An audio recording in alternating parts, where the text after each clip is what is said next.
Непристојниот предлог на Грција за промена на уставното име во Република Северна Македонија за половина милиарда евра никако не смее да се прифати, велат македонците од Егејска Македонија и од Албанија. Во никој случај не може нити некој тука во Македонија тоа да го прифати, а мислам дека од нив дури дрско да некој ви нуди, ево ќе ви дајме пари, променете си го името. Мислам дека и смешно, и неприфатливо, и за жалење.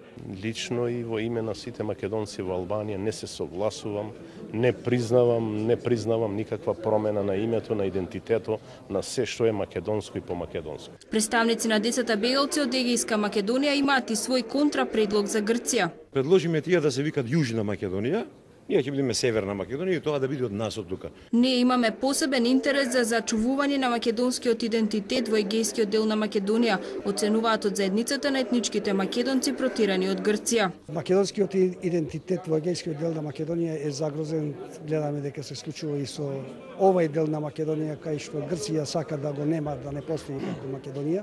Македонците бегалци од Егејска Македонија најавуваат дека се ближи крајот на судскиот процес пред Меѓународниот суд за правда за враќање на имотите во Северна Грција. Веќе се ближи крајот за тужбата, сметаме за овие 2 години треба се решат сите проблеми, не само околу имотите. Децата бегалци од Егејска Македонија на собирот во Грција по повод 60 годишнината од завршувањето на граѓанската војна добиле поддршка за враќање на своите права од рядници грчки државјани кои се согласуваат дека егејците се обесправени од грчката држава.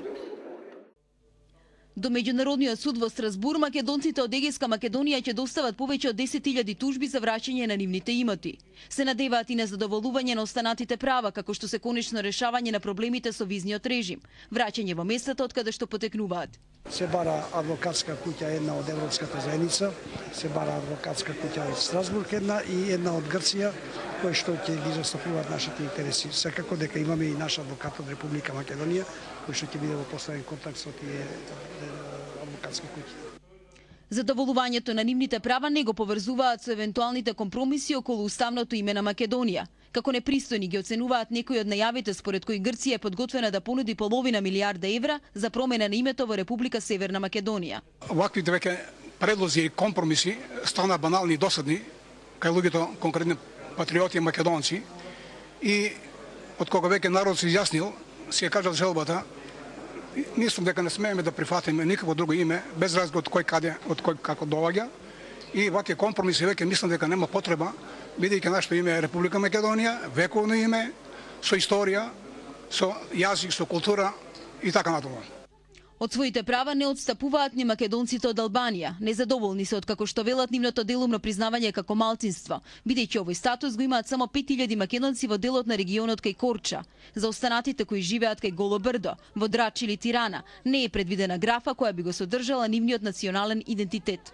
Вашите албанци тука во Македонија уживат во права, дури до една позитивна дискриминација, а ние се бориме за елементарни човекови права во една држава која што е членка на НАТО.